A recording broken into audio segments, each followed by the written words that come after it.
Okay, so welcome to the AI Agent Montreal Meetup. Today we have the amazing opportunity to have William Bernting with us. Just a reminder, the meetup is for people curious about AI, and we want to demystify all world around it, and spread and share best practices. And the talk of William, zero line, zero bugs. Is perfect for that. And William will show how AI needs constraints to be useful in order to see this paradox working, less typing and more typing. So just for the organization, before start, the talk is recorded and I will share it on our YouTube channel.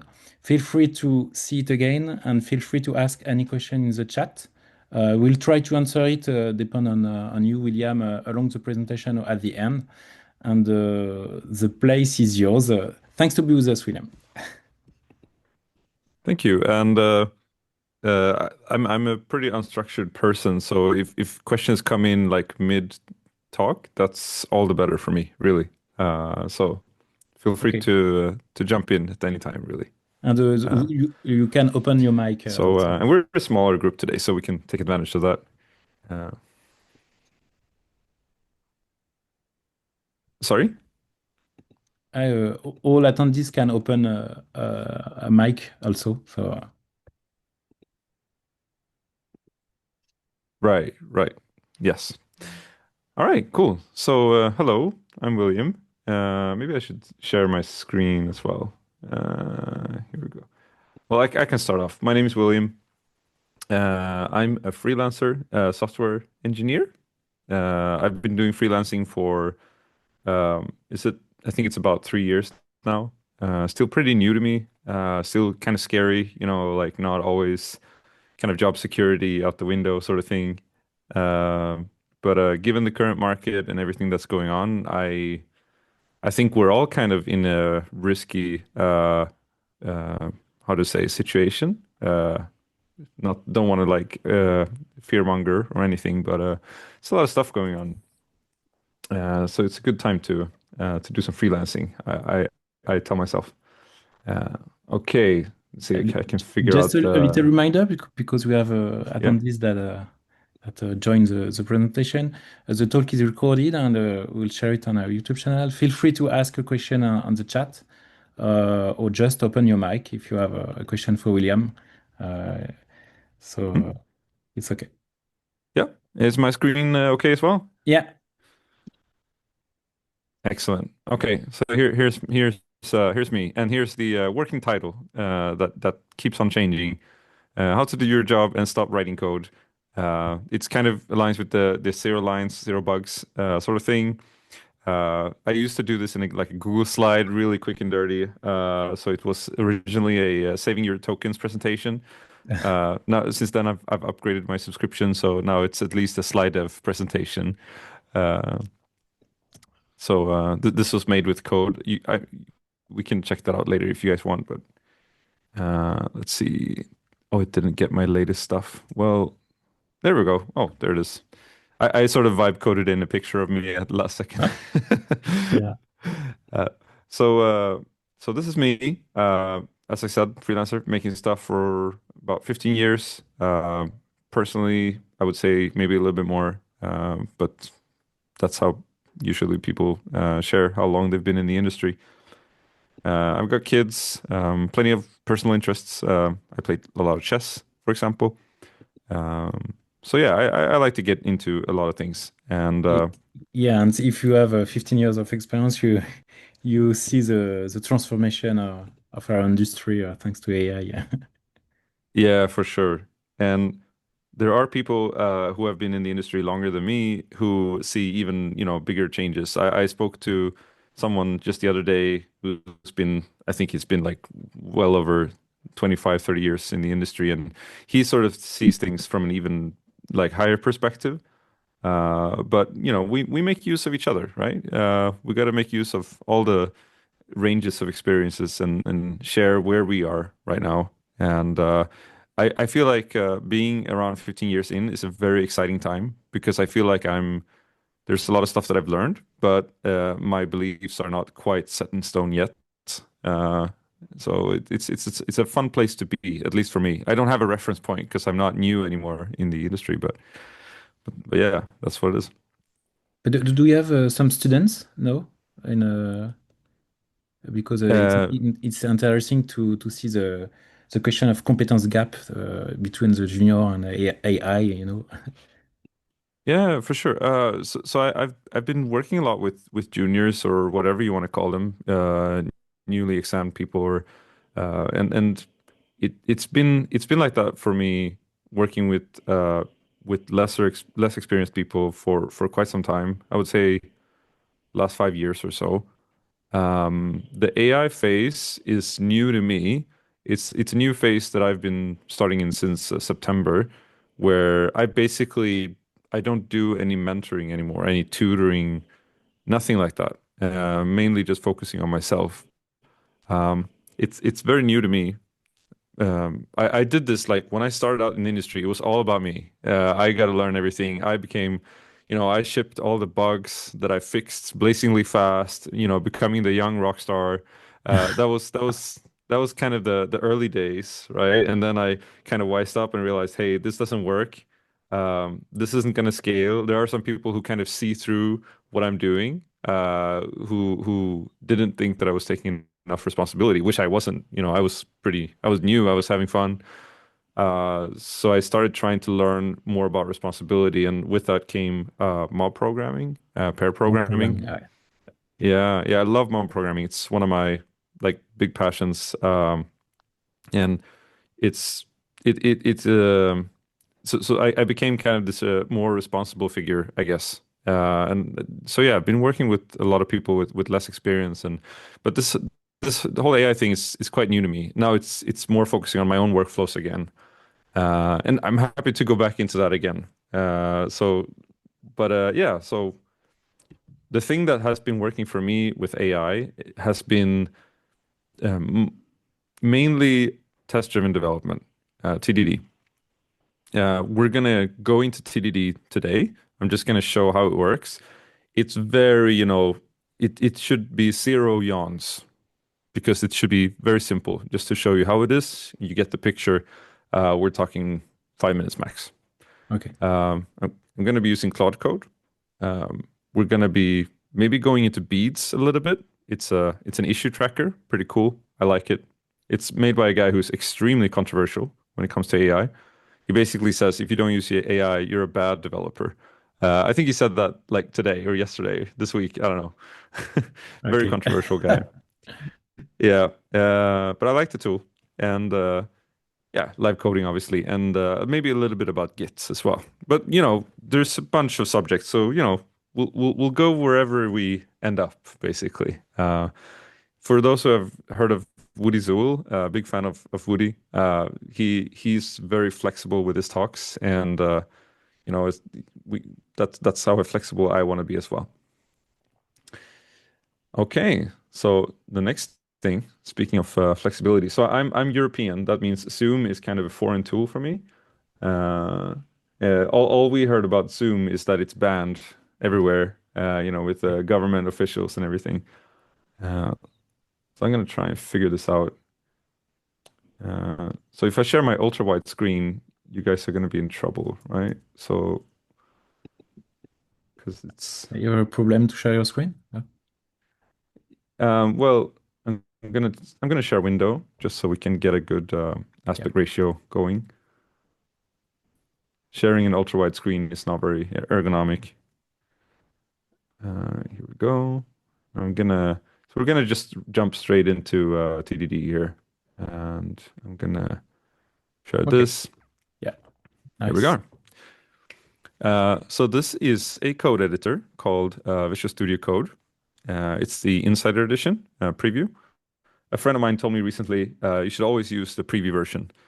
He didn't explain why, but I was like, okay, you know what? I just needed someone to tell me that. So, I'm with the latest and greatest of VS Code.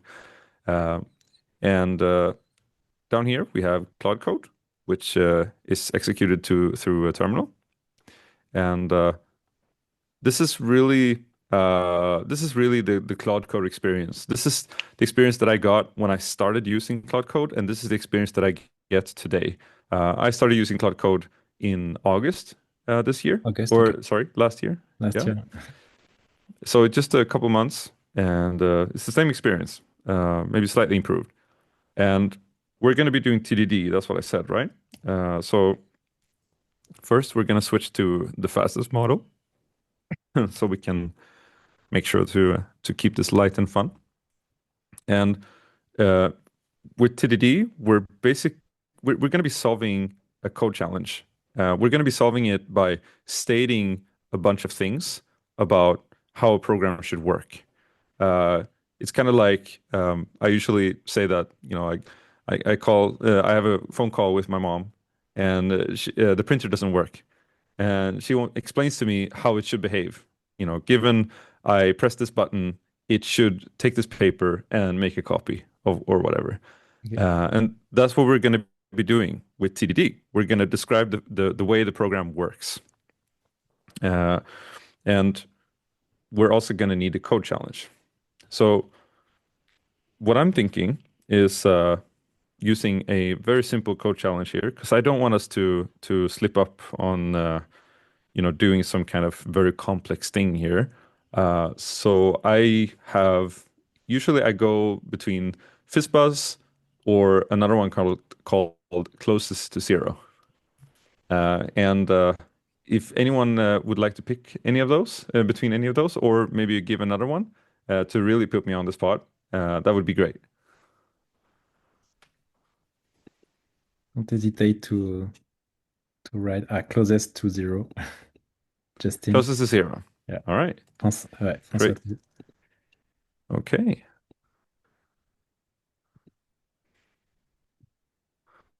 Uh, let's do this. Let's see if it's gonna pick this up or not. So I'm just gonna, hopefully this is a well-known enough code challenge, so it will know what the goal is. Oh, it's getting way ahead of itself. I just want a markdown file.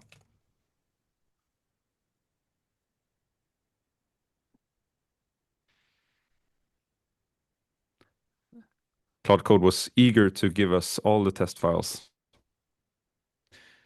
Uh, okay, cool. So here's the challenge. So the challenge is pretty simple. We're going to write a program that, given an array of integers, we're going to find and return the number that is closest to zero. And then there's a couple of edge cases. So or really only one, I guess. If there are two numbers that are equally close to zero, for example, -5 and 5, then we will return the positive number. I'm going to ditch all these examples because I think that's no fun. And we're not going to be writing any lines of code here. So what should I do here? Well, I could just write like, let's create a test, blah, blah, blah. And Claude Code would probably handle that just fine.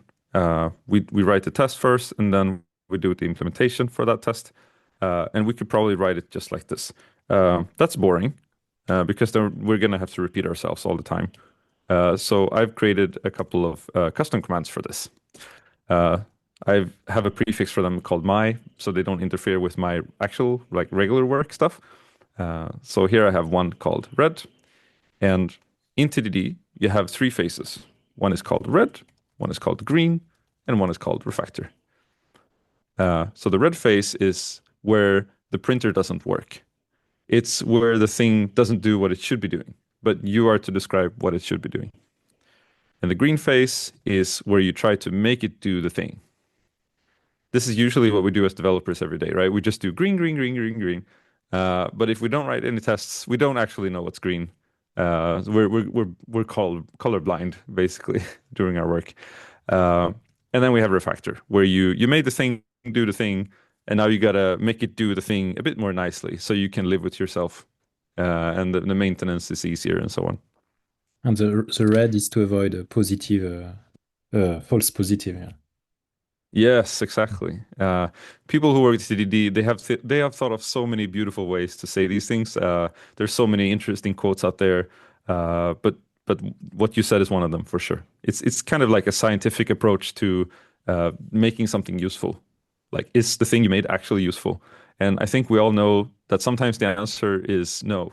You just created a bunch of code and then you realized you were kind of off the mark. Been there, at least. So we're going to write a statement for the so-called red phase uh, for this code challenge. And I think a very simple thing to say here, we don't have to overcomplicate this, is given a list of one, let's get one. So that's all I really want to start with. Okay. So this is the way you write tests with vtest or jest. It's not really nothing too complicated. It's a bunch of helper functions. It describes the wrapper, and then there's it returns the number closest to zero. This is like just helpful for you as a human. And then here's the data, the input for the test, and then we use that input and send to the actual function, the real code, and then we assert some kind of result to come out of it.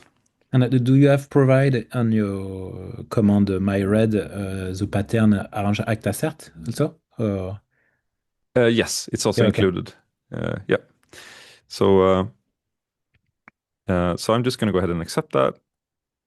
We're not going to write any code today, obviously. We're just going to prompt. Hmm. Okay. Okay, so at this Okay. So time the test failed. Yeah, okay. yeah. Well, uh, it failed, sort of. Maybe not for the right reason because we didn't even have a test environment set up. Okay. Um, like I'm not very. So some people say that tests should be, only failing for the exactly right reason. I'm a bit like, you can write a test and then you get a bunch of errors, and that's fine. It doesn't have to be super perfect. So in this case, I didn't even have a test suite set up. I wasn't even able to run the test command. So, but it's fine. We discovered that now, and we're like, oops, Huh? we gotta find a way to run tests. Um, and let's see. I think it actually did. So here it ran the tests for us. You can see here that it ran pm tests, which is just another package manager. If you've never seen it, just like npm. Um, if you're not familiar with the Node ecosystem, then don't worry about it. This is really just about the testing, not about the Node ecosystem. Um, and we see that the test failed. Oh, it said no tests even. So something definitely wrong here. And it says the test is failing because the closest to zero file doesn't exist. Okay, well, that makes sense, right? There's no implementation at all. Yeah. Okay. Um, and then I feel we can move on to the green phase with this. And what I like to flex here is that when you have written good specifications, as they say, a lot of people like to say with AI, is that you don't have to, as long as the spec is good, you don't have to write that much about the implementation. And I would say that's the case here. So I just let it do its thing. I write the custom command green, and it implements the function according to the spec. And is it in your command that you say, oh, make a plan and let me validate before commit or? Not really. So I let I have a couple other commands that we can get into later, which is more, I guess, high level.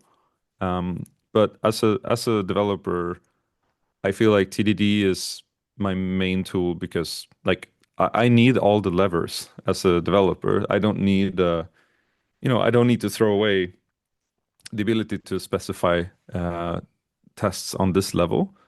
Okay. So mostly I do this kind of for the TDD stuff. Um, Yeah, it's if you have a more high level features, maybe you use plan. Okay. yeah, we'll get into that. I have a couple of cool tricks there, but this is kind of my main bread and butter every day. This is how I know that I'm progressing, basically. So yeah, it did the implementation very lazily. It just returned the first number in the array that was passed. It would have gotten bonus points points for me if it actually just returned one, because that would have been enough. We have written one test that expects one. So let's do that right now. Uh, You can actually hack the diff here. And then if I it's just my save this, it's my point. If the implementation you want to change the implementation, do you change the code directly or ask to Claude Code? yeah, I sort of violated what I said before, right? I wrote some code just now. Zero line of code. Very, yeah, very rarely I will actually do the code changes myself. In this case, Okay. it was so simple. I just did the thing. But usually I will bring that into the conversation again, and I will say, "Hey, you could have made that simpler," or Okay. something like that. Okay. You But I iterate guess, again. Okay. yeah, it is worth showing though, like when you see the diff, that you can actually modify the diff, and then when you save it, you accept the diff, and it just with your changes. And sometimes the Claude Code will even say like, "Aha, I see that you did this modification. That's cool. Good to know." So I kind of like that. It's interactive. It's nice. It's not often that I get to use it. Um, so here we go. Now it's going to run tests again. I'm just going to Oh, allow running them we all have the time. one question from Justin. Do you ration your queries to save money or avoid using higher demand models? Uh, so I'm at this point I'm at the highest subscription level with Claude Code, Okay. uh, and I'm kind of surfing close to the rate limits.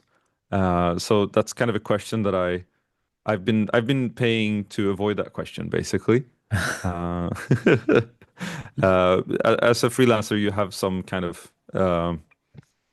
more flexibility when it comes to expenses. You can deal with clients and you can kind of shoehorn in expenses in various ways. There's also the whole deductible thing depending on where you live and so on. So I've been using it as a like a business expense basically. But it is real. It is a real cost to people, and it's a very valid question. I totally understand it. I'm just sorry that I can't give you something better. Um, so uh, the test passes. We return one, and then the test passes. So that's cool. We can just move on, do the next one. I mean, we're nowhere near close to finished here, right? We're just passing one. So now we should say, given one and two, we should get, well, let's spice things up. Given two and three, we should be get two.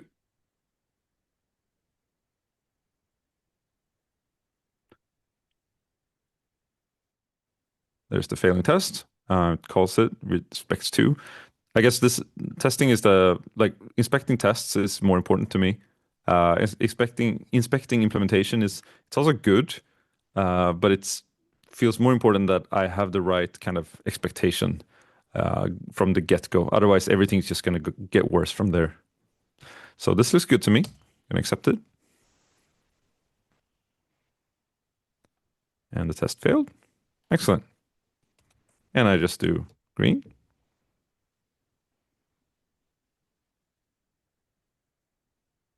Okay. So it introduced a reduce. I kind of look at it. I'm like, you know what? It's probably good enough. If my test passes, it's probably good enough. Yeah, it passes. Cool.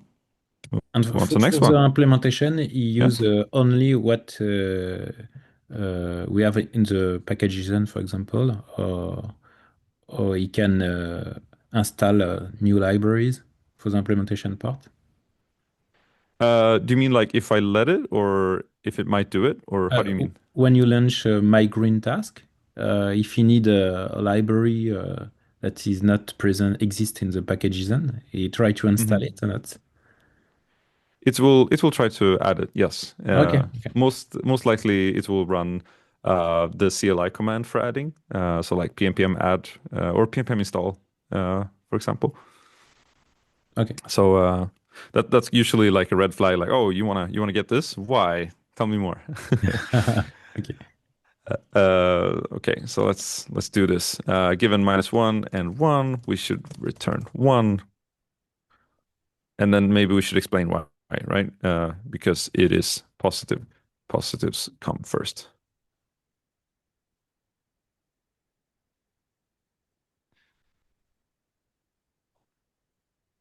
There we go. And TDD, and one aspect of TDD that's important is that the tests that you add, they should fail. They should prove that something is missing. If the tests you add just pass when you add them, then they don't provide all that much value. Maybe you're unsure about how something works in the program. You can add a test just to like kind of be sure that it works, but you don't do it out of like you don't try to be a good Boy Scout by adding a bunch of tests that you already know will work. Doesn't really contribute, just inflates or it's convoluted, I guess you could say. Okay. Uh, so here we go. Here's another one, another green.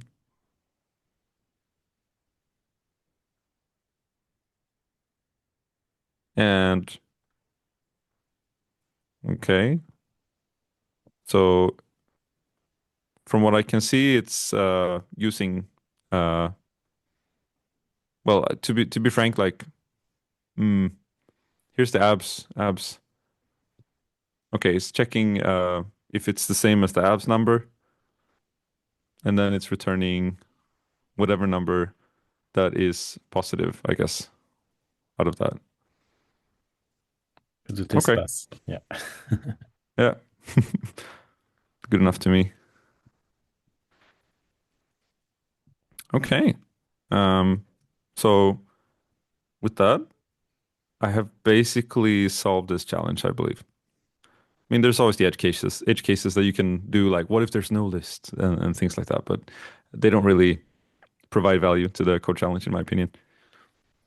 Uh, Um, We have a question from MJin.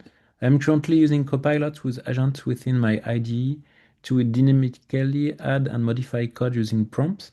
Should I keep deep diving in how to better use it, or do you see Claude as a better tool overall? I wonder why you choose Claude vs Copilot. uh, let's see. So, was it that he's using Claude Code? I didn't quite catch it. I think it's the question is well, Claude vs Copilot, I think. Claude versus Copilot. Oh, I see. Really? Yeah? Yeah. Yeah, okay. Um, so like all the models get better, right? And like I've been using Cursor, I've been using Gemini, and but all of these, it's kind of like PHP, you know? Like everyone flames PHP, says, "Oh wow, PHP, that's the worst thing." But the thing about PHP is that they have all the features that, like at least Java has. They have object-oriented programming. They have so much right now. So it's actually quite a nice language to be working in. And I would say the same case goes for these like LLMs that, they improve.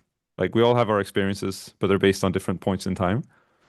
Uh, I would say the main reason why I'm sticking to Claude Code is because um, I'm realizing that we're, well, maybe not exactly plateauing, but we're at a point where the models do a good job, and unless the news tell me that something is vastly outperforming Claude Code, I don't see much motivation in changing. So if you're good with Copilot, you feel like it's doing a good job. I mean, from what I hear, Copilot isn't all that popular right now, but it's mostly because employers they provide Copilot and nothing else. And I would say, don't beat yourself up about that. That's fine. You can use Copilot. Like you can use there's this model called Haiku. Like it's really fast and it's very simple. I could argue that I could do a workday with Haiku. It's not the end of the world that you don't have the best model. Um, and that's kind of the case that I want to make about TDD, that the fact that I'm using TDD is what is making my AI usage every day so productive. Because I feel like I'm not getting stuck in hallucination because I'm working towards, implementing things that are expected to be implemented. It's so easy to take a GitHub issue or a Jira task or whatever, and then just say, hey, let's create this thing, and then you end up creating all this stuff, and you kind of lose yourself. And you're like, why? What was I going to be doing again? Like everything's kind of half broken, and then like colleagues come in and they say, oh wow, that's AI slop. You, It's not a good place to be. you lose the Uh, control after. yeah, yeah, it's not a good place to be. You get imposter syndrome and everything. Like I've been there, totally. So yeah. Um, any other questions while we have the momentum in that space? No, it's okay. Yeah. MGN say Okay, cool. thanks to the response. All right. Anytime, of course. Do you mind? Do you hear me? Yeah. Yes. Do you mind if I ask? So right now you're doing one test at a time. Do you ever go in and say, "Can you come up with all these reasonable unit tests for me?" Yeah, for sure. Um, it can be when I'm dealing with something that is pretty menial. I have a lot of, let's say I have a lot of knowledge in the domain that I'm working in. And I'm just kind of like, it can't be all that hard to figure out a couple of things that we need here. This is a CRUD, like a simple update form application or whatever. Um, then I'll definitely say like, hey, could you think of a couple of things that we should probably be working on next? And then I can sort of validate that for sure. Um, in other domains where maybe I'm not as knowledgeable, I have a client they have extreme knowledge about certain things that I'm nowhere close, right? Then every test matters so much more to me, and it becomes a very I wouldn't say surgical thing, but it comes down to putting a lot of effort in thinking about what the impact of each test and what it should do. And I mean that says something about our industry, the fact that I don't know enough to sort of to like that's kind of what's holding me back. That I need more information about what to do next rather than talking about implementation stuff. But yeah, that's just a side thing. So it depends a bit on the project, but definitely I'll ask for I'll ask for ideas and then I'll validate them for sure. I'm interested in because now you show us how we can add new behavior, but I'm interested to see how you use your command in the legacy code or something like that. Yeah, yeah, yeah. So um, well, it kind of comes into TDD land, right? How do you because asking AI to look into an old code base, it's easy. You just ask it to do it, right? Yeah. Um, but in terms of this methodology, um, I want to say that it's simple. I realize it's not always simple, but I want to, if you can insert one test case into a legacy code base that just says like you're gonna do a change, or you want to make an assertion about this code base. Given this, it will do this. If you can find just a place where to execute that test, however crude it will execute, um, that's a good place to start. That's how I would do. I mean, AI is a massive help for code bases in general, in legacy ones as well. But if I was going to do any new development, I would just follow TDD. I would just write a failing test, put it where it should be, and just try to run it. We are And then yeah, sorry. we have another question, but maybe we need to continue the demonstration. Oh well, it's all very open-ended, but yeah, for sure. So We'll try to answer at the end, MGN, yeah, uh, for for sure, the we'll question. take it. So the step we haven't been doing here is refactor. Refactor is sort of an optional step. I realize that it's more and more valuable. The more I've been doing with working with AI, that refactor is a good thing to be doing. Um, so sometimes I'll just do like this. Can we do something better?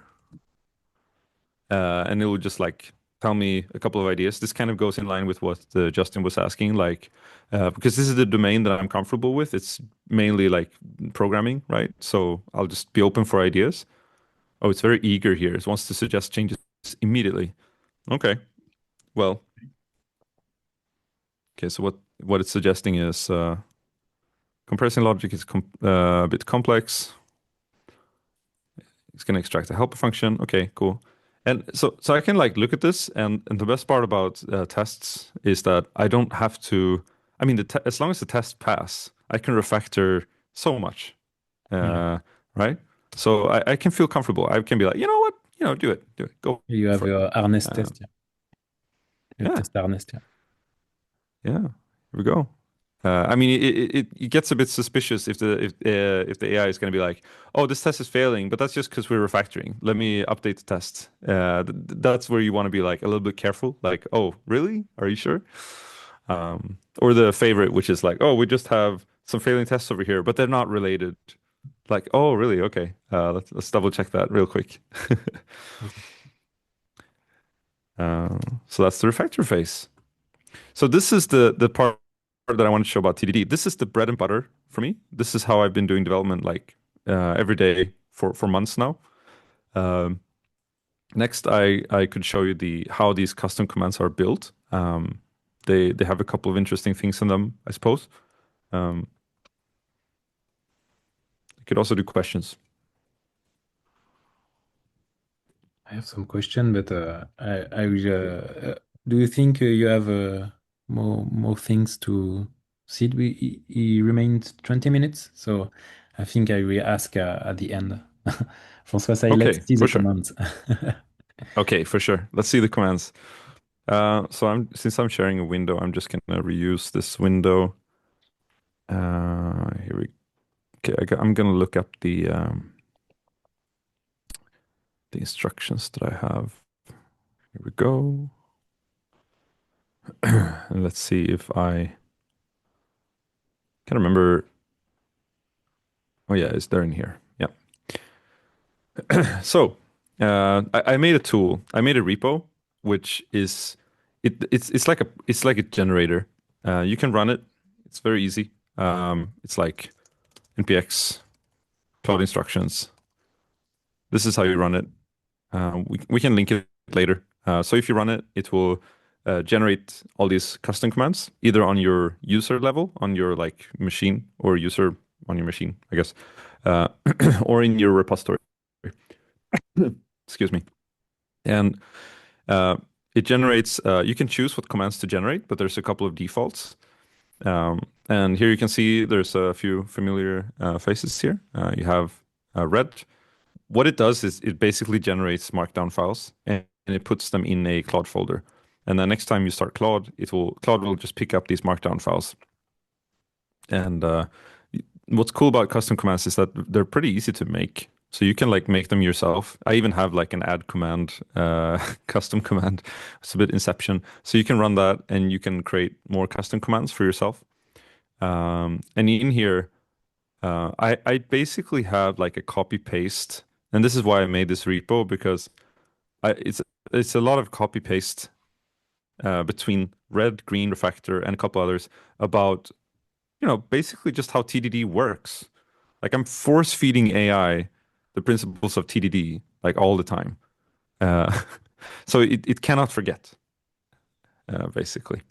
And that's kind of the secret sauce that I've been working with for the last few months, just force feeding my AI with things that are relevant to my work. Like there's Claude skills and there's other ways to sort of try to magically let the AI remember things, but I find that I haven't had much luck with them, and it seems people in general are still struggling with this. So my approach is sort of, force feeding. And that's what custom commands do for me. Okay, so you Uh, improve continuously those command. Sorry?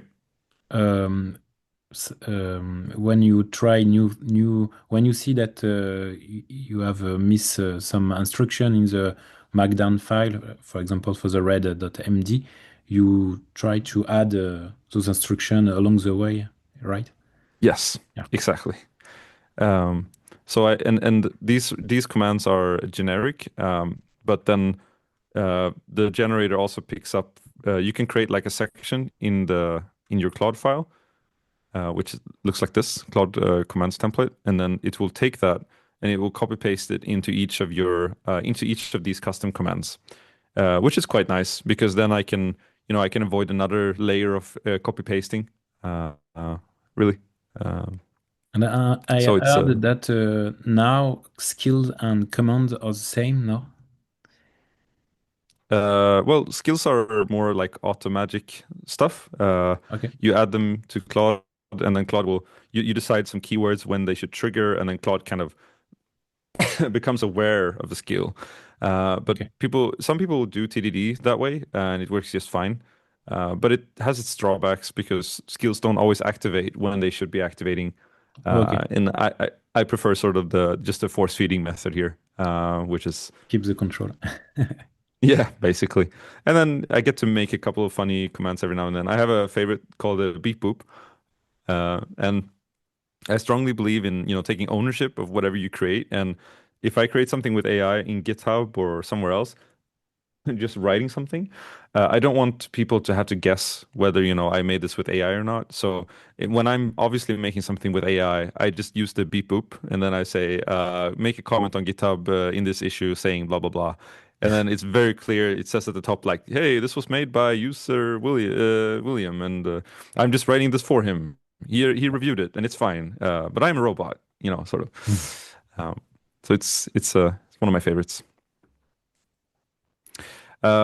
One thing I haven't talked about, I realize, yeah, we're running a bit low on time ish, is beads. So beads is it's described as a dragon egg by the very controversial guy who created it, called what was it Steve Yeggs, Steve Yegg, yeah, and well, disregarding whoever, the guy, the person, and just looking at the tool, he created beads, and it's basically an issue tracker. It's like GitHub issues or whatever, except that it's extremely close to you and your buddy, the AI. So I have it as a CLI tool here, BD, um, and I can, well, it's not initialized here, or is it? Yeah, it is. So you can create issues here, uh, and you just have them like easy to access here. There's these web GUIs for it as well, but I just use the CLI one. And then I can also let Claude review them as well. And with that, me and Claude, we kind of become good friends when it comes to planning. So Claude could be working away at some task while I'm like, oh yeah, we gotta do that thing over there later. So I just go over to a separate tab and I say, oh, do that other thing later, XYZ. And then I'm, filing it away, kind of similar to mob programming. If you're familiar with the parking lot, you kind of realize you got to do something, but then you park it so you can keep focusing on the important stuff. That's kind of what beads can do for you. The It's a issue to-do tracking. list for Claude to make some stuff later. Okay. Yeah. Okay. Um, oh, the best thing about beads, I would say, like, I mean, apart from being like a glorified to-do list, as you said, is it's also really good at mapping dependencies.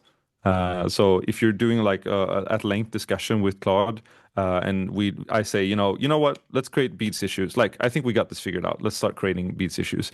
It sets the dependencies on all these issues so that it will start working on the right thing instead of trying to do everything at once, sort of thing. But So that's quite nice. Claude do it in background, or he will notify you later, or he try to work on the issue No, on it's you. a it's more of an active process. Okay. So it's like an active discussion, like, hey, let's update the beats issues, and then it does it, and I might even look at it while it's doing it. Uh, I think that's the good way of doing it. I really hated when Claude Code started having these hidden plan files. I Yeah. mean, they were not really hidden. You could write /plan, but they just became outdated all the time.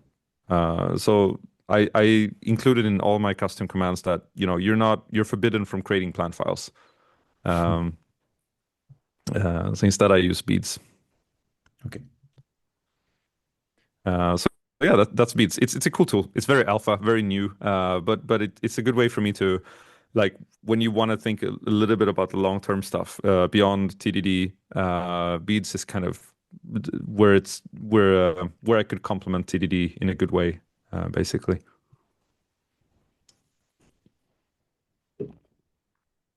Okay. I think that's kind of the main stuff that I wanted to demo. We could leave the rest for questions or discussion, really, if you Ah, want. okay. Um, I've got a question. Okay. Do you have anyone that you follow or any resources to like improve your AI workflow to like find new tools to implement anything like that? Um, so I don't follow the good question. I don't follow there's a couple of people I know there's a few like high level profiles. I don't really follow anyone in particular to be very honest. I just have my like there's a channel with my clients. We follow like one of my clients is Akka, or they're my real only real client I would say apart from helping out friends every now and then. And they have a strong interest in the development of AI, having an AI platform that they can support enterprise customers with. So there's a lot of stuff coming in there, and then there's also like the freelancer networks and so on. I use LinkedIn quite a lot. So if you want, you can connect to me on LinkedIn afterwards. LinkedIn has this creepy thing of connecting to someone, you're gonna get to see the stuff that they see and everything. So we can all be cringy and creepy together and see the AI stuff that comes up because I follow a lot of stuff there when it comes to AI. Um, so yeah, I mean I feel like I'm not really one of those people who jump on every new AI thing that comes up. I'm more of the person who I find a tool and then I smash rocks with it. And then this is what I've been doing. I've been smashing rocks with TDD. Uh, yeah. and you have said at the beginning that you use sociable programming like pair programming or mob programming. Do you use your command during this session or not? Sorry, if I use those like pair programming Yeah, when you with try sociable programming, do you use your Claude command or not?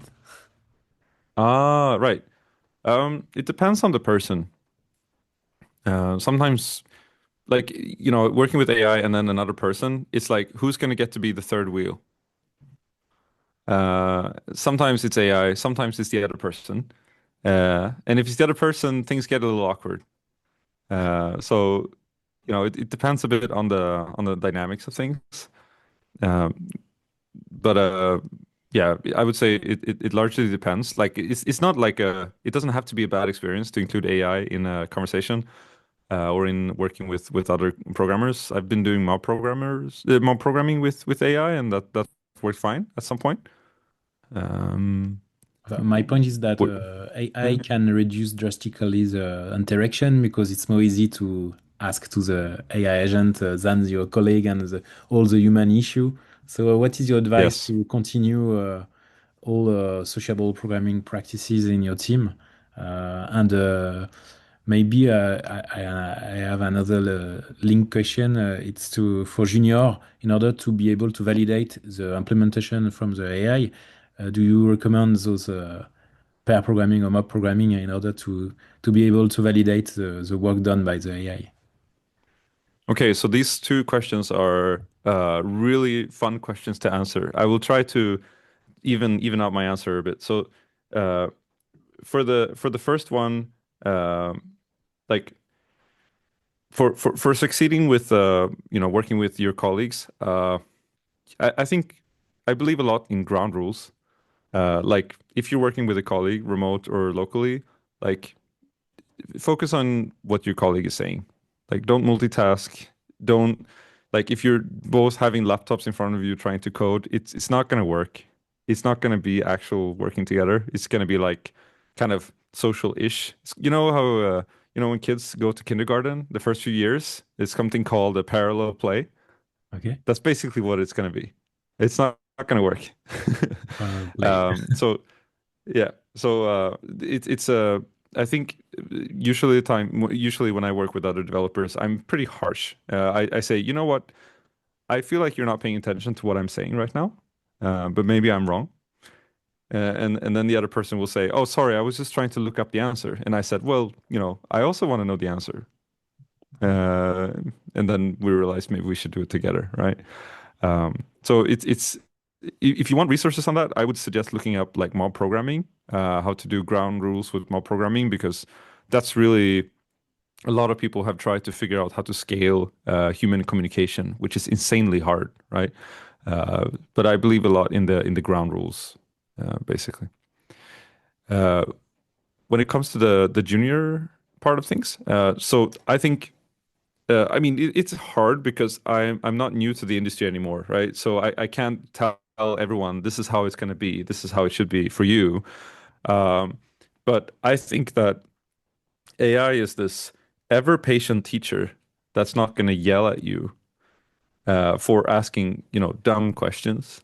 And I think that's worth so much. And I think a lot of people could really benefit to learn that fact for themselves. To ask AI all these dumb questions, like keep asking them. Like if you have questions left to ask, you're not done. Keep asking questions, and at some point you'll be like, okay, information overload. Like I can't do more. Okay, good. Take a break. Try to create something, sure, but then come back for more. I ask questions every day as well. Like you gotta get good at asking those questions, right? Uh, and then you gotta get good at validating the answers. Like, oh, okay, cool. What are your sources? Things like that. Yeah, So it's important. it's that's This yeah, and process. it's really really I cannot state this enough. Like that AI is a really good tool for juniors because I've been a junior and it is hell. Like it was hell before AI. It was always hell because it's so hard to find good mentors. Like I don't think I had a single good mentor during the first 5 years of my time as a software engineer. At some point, I'm like, Jesus, like I can't believe I made it, you know? And then eventually I find people that I can talk to and learn from, but it took a while. So I think AI is an insanely valuable tool. And given the how hard it is to get a job in this industry today, I think, you just gotta lean in even more. Just use AI for everything, ask questions and all that. Yeah, Um, it's a source of knowledge. Yeah.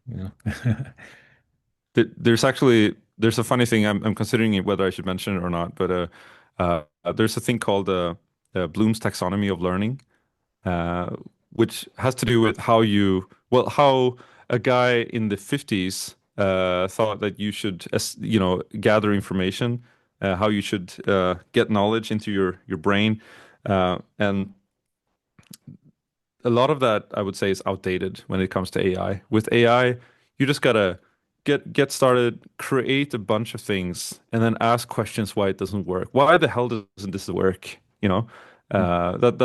That's really it's a for those who kind of flunked out of school or thought school's not for me, like I'm getting bored already. Uh, AI is your best friend because it will be there when you want to create things, and then you can ask questions why it doesn't work. You know. Maybe I see that you remain 3 minutes. Maybe the last one. I see that you have a command code review. How you use it? Because at the end you raise a pull request, for example, or maybe when you try sociable programming, pull request is useless. Yeah, yeah, yeah. So this is funny. Like maybe someone can relate to this. Like having a manager. I'm going to relate this our experiences with managers. Uh, you have that manager, and you want to talk to them about You've talked to them about something that maybe you want a role change, you want a promotion or whatever it is, and they always say sort of like, you know what, like yeah, I'm gonna look into things. We'll see. They kind of defer the decision, right? Yeah. Uh, so code review for me is like being a manager in that way. I'm like, I'm looking at this code. I wrote a bunch of tests for it, and I feel like it's pretty good, you know? But then I'm like, you know what? Review it. And then Okay. it's like, oh, I reviewed it. Here's a couple things you could do. And I'm like, yeah, okay. Yeah, do those things. And Okay. then it's like, okay, we're ready to go. The AI is like, let's ship this. And I'm like, you know what? Do a code review. Yeah. Let's do a Yeah. code review. Yeah. Yeah, yeah. And I the do pull that a request couple of increase times. the lead time also. Yeah. Yeah, well, it's because mostly it's because I maybe do something else, and that's the same for managers, right? They're busy doing something else, and then the AI on one of the sessions I'm working on is kind of like, what do we do? And I'm just like, you know what? Just keep doing code review, keep doing code review. I don't care. Like I'm busy, and deferring the decisions. That's mainly what I use code review for, if I'm being very honest. But it can be helpful because the AI can sort of pick up things, and I'm like, you know what? That makes sense. Let's just do that. And it's It's a what nice way to, it's right, yeah, TDD. It's more important than ever because now we can have a pull request of 50 or 100 files generated by the AI. So we need yeah. say, some bunch, a little bunch of file. I mean, okay, so this is maybe the one of the, I don't know how controversial this is, really, but for me, it's natural. Like, we shouldn't have pull requests. You should just be merging to production. Yeah, Uh, string-based development. Yeah, yeah, yeah. I mean, it's weird. Like, you just like cleaned your room or whatever it is that you did, and then you go ask someone else, like, did I do a good job? And then, like, you should be taking responsibility for your work. You should be thinking about the edge cases that you just worked on. yes, Will there be it, things that you miss? yeah, Definitely. There will but be things. it is inherently it comes inherently thanks to TDD. Because you have coverage, test harness, and so on. Yeah, for example, yeah, exactly.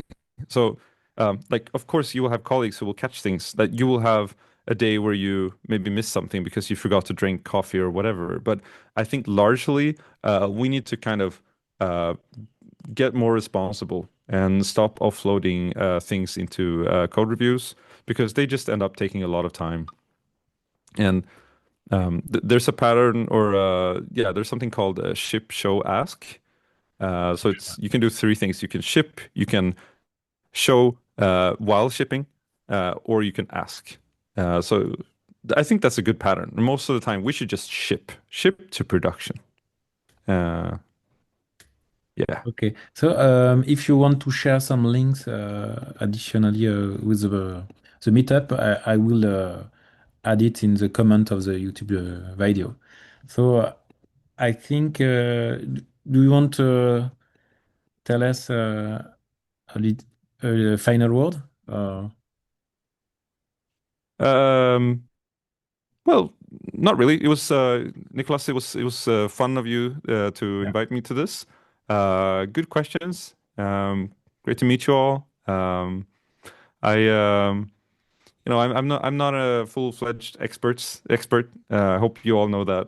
I'm also in this crazy ride with all of you, and I hope we can all get the best out of it. That's Yeah. all. So thank you so much, William. For me, it's an interesting experience to see in live coding, your practice in with TDD, and maybe we'll share the repository for in the link of the YouTube channel. Thank you so much, and thank you for our attendees and your question. Thank you so much. See you soon. Thank you. Bye. Bye.